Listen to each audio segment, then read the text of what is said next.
Bonjour à toutes et à tous et bienvenue dans une nouvelle vidéo 5 romans. Je suis super contente de vous retrouver aujourd'hui. Donc aujourd'hui c'est une vidéo 5 romans, c'est-à-dire que je vous parle de mes 5 dernières lectures. Sans plus d'introduction, on y va, c'est parti. Le premier livre dont je vais vous parler aujourd'hui, c'est A Dance with the Fire Prince de Elise Kova. Donc c'est le deuxième tome de la série Married with Magic. C'est une série de livres de fantasy qui ont été traduits en français, enfin qui vont être traduits en français. Le premier tome est déjà traduit.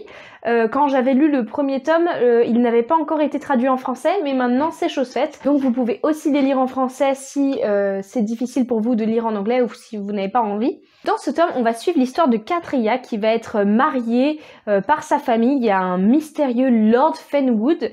Elle est bien contente finalement de se marier à cet étrange homme parce que ça veut dire quitter la maison familiale où elle est maltraitée par sa belle-mère et ses deux sœurs. Et sauf que il se passe plein de choses mystérieuses. Déjà, elle n'a pas le droit de voir son mari, donc elle ne sait même pas à quoi il ressemble. Et elle voit des choses étranges se passer. La nuit, il arrive qu'elle entende des cris et des sons étranges. Donc évidemment voilà, il va se passer différentes choses. Je pense que je ne vais pas vous en dire plus. Donc c'est une histoire qui est inspirée du conte de Cendrillon et du mythe de Héros et Psyché. Vous l'avez peut-être déjà compris rien que dans le résumé. Donc on a l'aspect pour Cendrillon, voilà, la méchante belle-mère et les méchantes belles-sœurs. Et puis pour le côté Héros et Psyché, on a aussi les deux sœurs. Et puis on a le fait que elle n'ait pas le droit de voir son mari. Alors vraiment, c'était super sympa. Mais je l'ai moins aimé que le premier tome qui était de cette série, qui était A Deal with the Elf King. Ce qui est sympa dans cette série de livres, c'est que les tomes se lisent indépendamment, donc on peut tout à fait lire seulement celui-là ou seulement l'autre, c'est pas un problème. Malgré tout, ça se passe à peu près dans le même univers. J'ai trouvé que la romance fonctionnait bien, mais pareil, un peu moins que dans le premier tome. Et même le personnage principal, pour moi, je l'ai trouvé moins intéressante. Par contre, alors tous les tomes sont des réécritures de contes. Le premier tome, c'était une réécriture de La Belle et la Bête. Mais j'ai trouvé que là, dans ce livre-là, c'était beaucoup plus présent, notamment l'aspect voilà de Héros et Psyché. J'ai vraiment senti l'inspiration de Héros et Psyché. Après, j'ai trouvé un peu que l'intrigue était plutôt prévisible par moments. Donc il y a plusieurs révélations qui, au fur et à mesure du roman, et notamment à la fin, une grande révélation qui résout un peu l'intrigue principale. Bon, je ne vous en dis pas plus, mais personnellement, j'ai trouvé ça assez prévisible. J'avais vu à peu près tout venir. Donc ça, c'était un peu dommage. Par contre, voilà, les deux héros, la romance fonctionne, il y a une alchimie qui fonctionne, le style est fluide, c'était agréable à lire. Je lirai le 3e tome de cette série, qui est cette fois avec un vampire, si je ne m'abuse. Mais voilà, je vous recommande cette série de fantasy et de romance, donc de romantaisie. C'est sympa, ça se lise facilement, c'est chouette. Voilà. Après, sans plus, c'est pas une série absolument extraordinaire, c'est pas des lectures qui me marquent. Mais voilà, c'est des lectures agréables. La lecture suivante, c'est Guild de Raven Kennedy. Alors là encore, un livre dont j'ai lu le tome 1 alors qu'il n'était pas encore sorti en français. Alors, il faut savoir que dans les vidéos 5 romans, je vous parle officiellement de mes 5 dernières lectures. Dans les faits, je vous suis mes lectures dans l'ordre, mais je suis un peu en retard dans mes vidéos. Donc là, au moment où je parle, ça fait déjà 2 mois que j'ai terminé les livres dont je vous parle dans la vidéo d'aujourd'hui. Heureusement, je prends des petites notes, sinon je me souviendrai pas de ce que je veux vous dire. Tout ça pour dire que maintenant, le livre Guild est sorti en français chez les éditions Hugo, si je ne dis pas de bêtises. Et il a eu un plutôt gros succès, on l'a vu pas mal passer sur Bookstagram, Booktube, etc. Mais voilà, je voulais juste dire, je l'ai lu en anglais avant qu'il sorte en français. Et en fait, avant que je sache qu'il y avait une hype autour de ce livre. Voilà, si je dis ça, c'est pas pour faire « oui, je l'ai lu avant que tout le monde », pas du tout. C'est juste pour dire que je ne savais pas que ce livre était très populaire.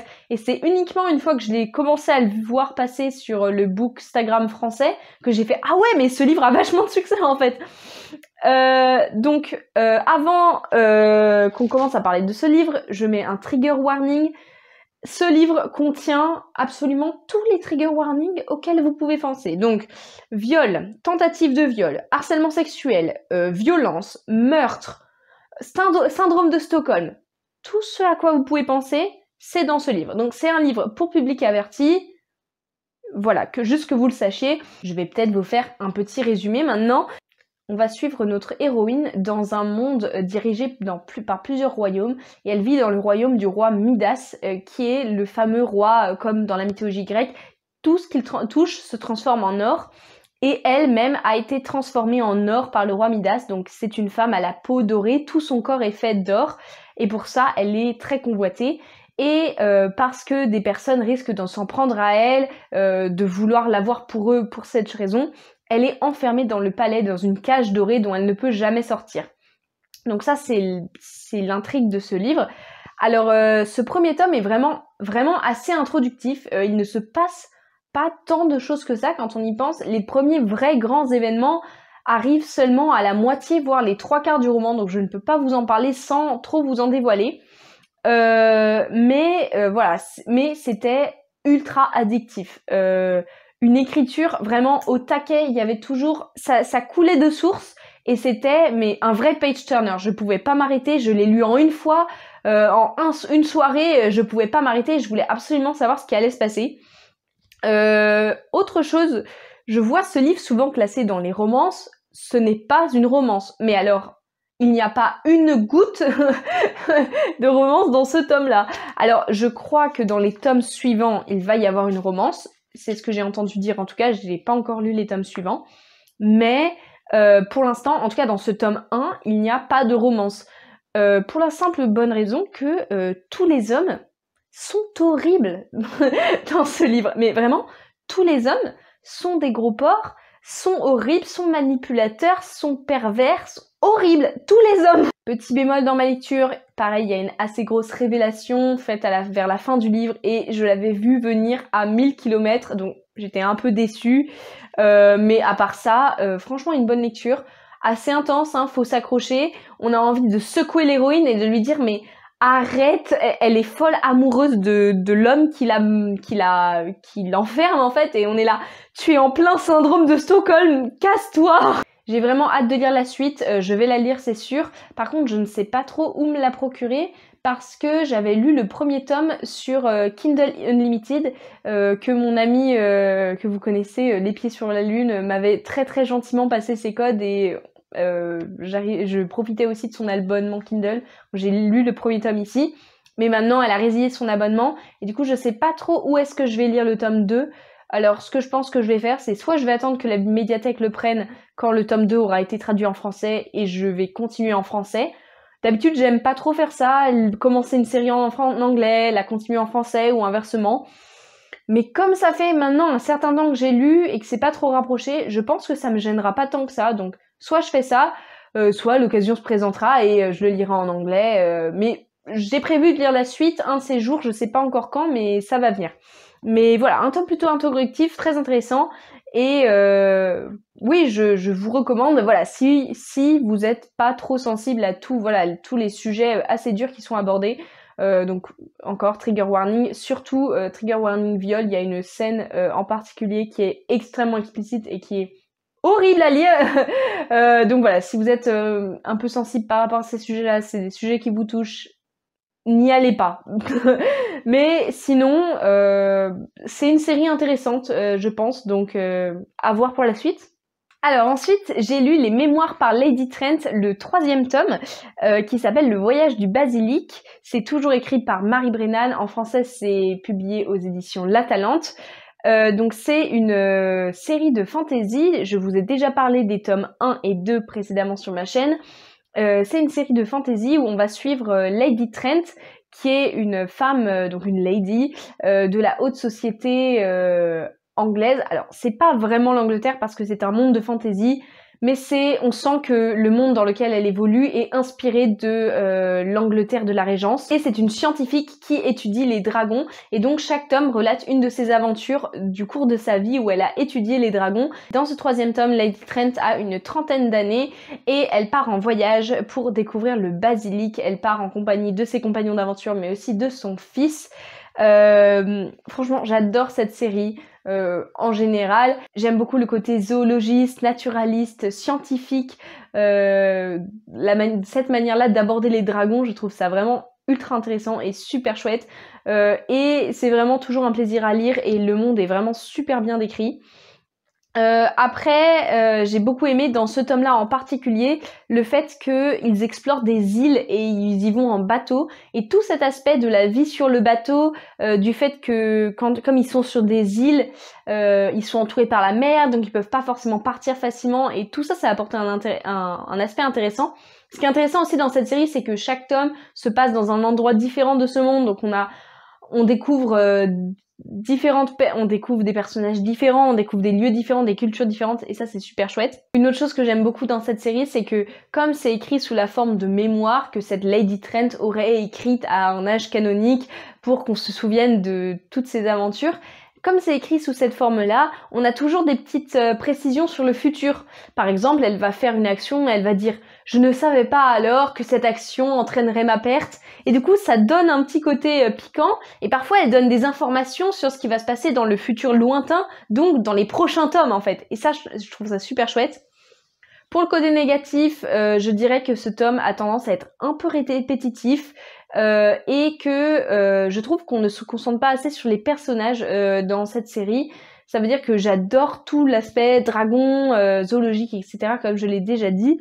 Mais je trouve que je n'arrive toujours pas, par exemple, à m'attacher à Lady Trent.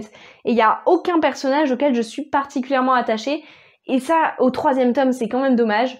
Mais j'ai quand même très hâte de lire la suite. Donc il y a 5 tomes en tout, la série est terminée. Donc il va falloir que je m'y mette parce que ça fait quand même longtemps que j'ai commencé cette série et pour l'instant j'ai lu seulement un tome par an. Donc j'ai lu 3 tomes. Mais voilà, il faudra que je lise les tomes 4 et 5. Je pense que ça va être très chouette aussi. Et le voilà, le beau, le magnifique, le sublime essai dans cette vidéo 5 romans.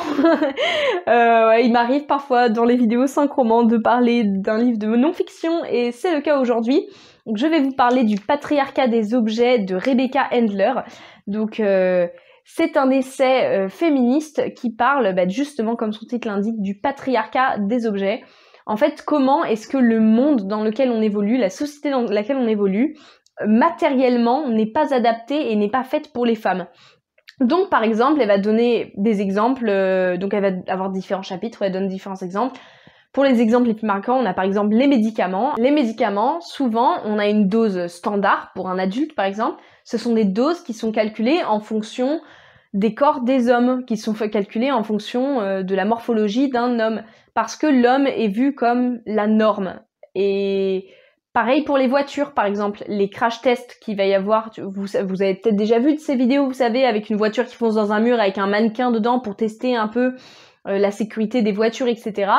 Eh bien, la plupart de ces tests sont faits en fonction de la morphologie d'un homme, donc en fonction de la bonne taille, de la bonne morphologie, etc. Et donc elle parle de ces différents aspects, alors là je vous ai donné 2 exemples, mais il y en a beaucoup d'autres dont elle parle dans son livre, de comment voilà le monde, même d'un point de vue matériel, est fait autour des hommes et pas autour des femmes, et n'est pas pensé pour les femmes. Et alors, autant j'ai trouvé que l'idée de cet essai et ce dont le sujet, je le trouvais vraiment super intéressant et j'avais trop hâte de lire ce livre et j'étais vraiment très enthousiaste. J'avoue que j'ai vite déchanté. Déjà, j'ai trouvé le style vraiment pauvre. Alors, je sais pas si ça vient du style de l'autrice ou de la traduction, mais j'ai trouvé que le style était pas accrocheur. Et surtout, je dirais que c'est quelque chose qui c'est un livre qui peut-être est intéressant pour quelqu'un qui commencerait à se documenter sur différentes théories du féminisme, qui commencerait un peu à se documenter sur ce genre de choses. Mais personnellement, j'ai lu beaucoup de choses sur le féminisme, j'ai regardé beaucoup de vidéos et j'ai écouté beaucoup de podcasts. Je me suis pas mal documentée, c'est des sujets qui me sont avec lesquels je suis assez familier, disons. Et je n'ai pas appris grand chose. J'ai eu l'impression que ce qu'elle disait, je l'avais déjà entendu dire, je le savais déjà. Alors ça a permis d'affirmer des choses que j'avais déjà entendu dire, mais sans vraie preuve, sans vrai impact. Donc là, voilà, j'ai eu des chiffres, j'ai eu des statistiques devant les yeux, etc. Mais mis à part ça, j'ai pas eu l'impression d'apprendre grand chose, ce qui est quand même dommage parce que quand je lis un essai ou un livre de non-fiction ou quelque chose dans ce style, j'espère pouvoir me documenter, j'espère pouvoir apprendre de nouvelles choses, et ici c'était pas le cas, donc j'étais vraiment déçue. Et ensuite ça vient plus là en l'occurrence, j'ai envie de dire, ça vient de moi. Le problème, c'est que c'est un livre qui s'adresse peut-être plus à un grand public, et que moi peut-être qu'il m'aurait fallu personnellement pour ce sujet-là un livre un peu plus ciblé. Bon, là je peux m'en prendre qu'à moi-même d'avoir mal choisi ma lecture. Par contre, une critique que je peux faire sur ce livre, c'est que il donne trop d'exemples et qu'il s'éparpille dans tous les sens, surtout sur la fin. Alors, au début, on a quand même un postulat de base qui est assez simple, qui est pourquoi est-ce que le monde n'est pas fait pour les femmes, mais est fait en fonction des hommes? Comment remédier à ça? Et à la fin, elle part dans des sujets qui sont certes très intéressants et qui vont avec dans un souci d'intersexualité. Par exemple, elle va parler pourquoi est-ce que le monde n'est pas non seulement pas fait pour les femmes, mais pas fait pour les personnes qui sont pas blanches. Donc elle va donner par exemple l'exemple des crèmes solaires qui font toujours des teints de peau pour des teints de peau blancs et qui sont pas prévus pour par exemple des personnes noires. Ou par exemple, ensuite elle va parler du fait que le monde n'est pas adapté aux personnes handicapées. Et autant, d'un côté, je comprends l'idée de vouloir faire dans l'intersectionnalité ce qui est super important dans le féminisme intersectionnel, de vouloir montrer que le monde n'est pas seulement pas fait pour les femmes, mais pas fait pour aussi d'autres personnes. Mais la manière dont elle présente ça faisait vraiment brouillon, et ça faisait vraiment bon allez, il me reste un chapitre et je balance tout ce qui me reste à dire sur le sujet d'un coup, alors que c'est des sujets qui auraient mérité un livre à eux-mêmes presque. Ou alors dans ce cas-là, elle aurait dû faire pourquoi le monde est fait pour des hommes blancs valides, et dans ce cas-là elle aurait fait un chapitre sur le fait que le monde n'est pas fait sur les femmes, un chapitre sur le fait que le monde n'est pas fait pour les personnes racisées, un chapitre sur le fait que le monde n'est pas fait pour les personnes handicapées, par exemple. Mais là, c'est pas le cas, et ça me faisait vraiment brouillon, et même de manière générale, j'ai trouvé qu'elle avait tendance à s'éparpiller. Ajouté au fait que, comme je l'ai déjà dit, j'ai trouvé le style assez simpliste et pas très agréable à lire et pas très accrocheur, fait que je me suis pas mal ennuyée dans ce livre. Et pourtant il est court, mais voilà, en plus j'ai rien appris, donc franchement je vous le recommande pas tant que ça. Je pense que à la limite, tournez-vous plutôt sur un des podcasts qu'elle a fait. Elle a donné une interview pour France Inter, si je ne dis pas de bêtises, l'autrice, pour parler justement de son livre. Peut-être tournez-vous sur des articles qui ont été écrits à propos de ce livre, et je pense que vous pourrez en tirer toutes les informations nécessaires. Mais il n'y a pas forcément besoin de lire tout le livre pour en tirer les informations qu'elle en donne, donc peu d'intérêt. Le dernier livre dont je vais vous parler aujourd'hui, c'est le 5e tome de la série de Anne. C'est Anne et sa maison de rêve. C'est toujours écrit par Lucie Maud Montgomery, et c'est toujours la nouvelle traduction faite pour la maison d'édition Monsieur Toussaint Louverture. Alors dans ce 5e tome, on a enfin Gilbert et Anne qui sont réunis et qui vivent ensemble dans cette maison qu'ils ont trouvée, leur maison de rêve. Alors je pense que c'est mon tome préféré de la série des Anne, et je dis ça en toute connaissance de cause parce que au moment où je vous parle, j'ai déjà lu les tomes 6 et 7, donc j'ai lu tous les tomes qui sont sortis pour le moment. Et je pense que c'est mon tome préféré, parce qu'il y a absolument tout ce qu'on aime dans Anne. On a un personnage principal qui est pétillant, et on a surtout des personnages secondaires qui gravitent autour d'elle, qui sont drôles. Ce que j'adore chez Lucie Maud Montgomery, ce que j'adore dans la série des Anne, c'est les moments où il y a des ragots. Je crois que je l'ai déjà dit en parlant d'autres tomes.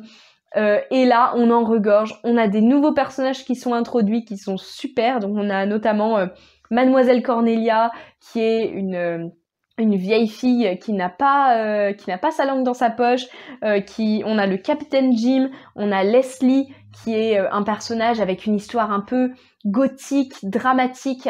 Donc on a ce fond, cette histoire. L'histoire devient aussi plus sombre dans ce tome, avec des drames qui arrivent, des choses plus sombres, des choses plus tristes. Donc Anne et Gilbert vont faire face à des choses un peu plus compliquées. Et puis surtout, on a toujours l'ironie et l'humour de la plume de Lucie Maud Montgomery, qui se moque de ses personnages, mais avec toujours tendresse, avec toujours gentillesse et bienveillance. et c'est ce qui fait, je pense, la magie de cette série. Si je devais donner un petit bémol, je trouve que c'est dommage qu'on n'ait pas plus de la relation entre Gilbert et Anne. Gilbert est médecin et il est très occupé avec ses patients, donc souvent on balaye ça au début d'un chapitre en disant Gilbert était le docteur Blitz était avec ses patients et c'est un peu dommage. J'aurais aimé voir un peu plus de la relation entre Anne et Gilbert parce que quand ils sont tous les deux, ils sont vraiment super touchants. Mais à part ça, vraiment un tome adorable. Et les couvertures de cette nouvelle traduction sont toujours aussi magnifiques, mais ai-je besoin de le préciser à chaque fois? Et voilà, c'est la fin de cette vidéo 5 romans, j'espère qu'elle vous aura plu. Je vous dis à la prochaine fois pour de nouvelles lectures et de nouvelles présentations de livres. Et d'ici là, je vous souhaite de très bonnes lectures. Salut!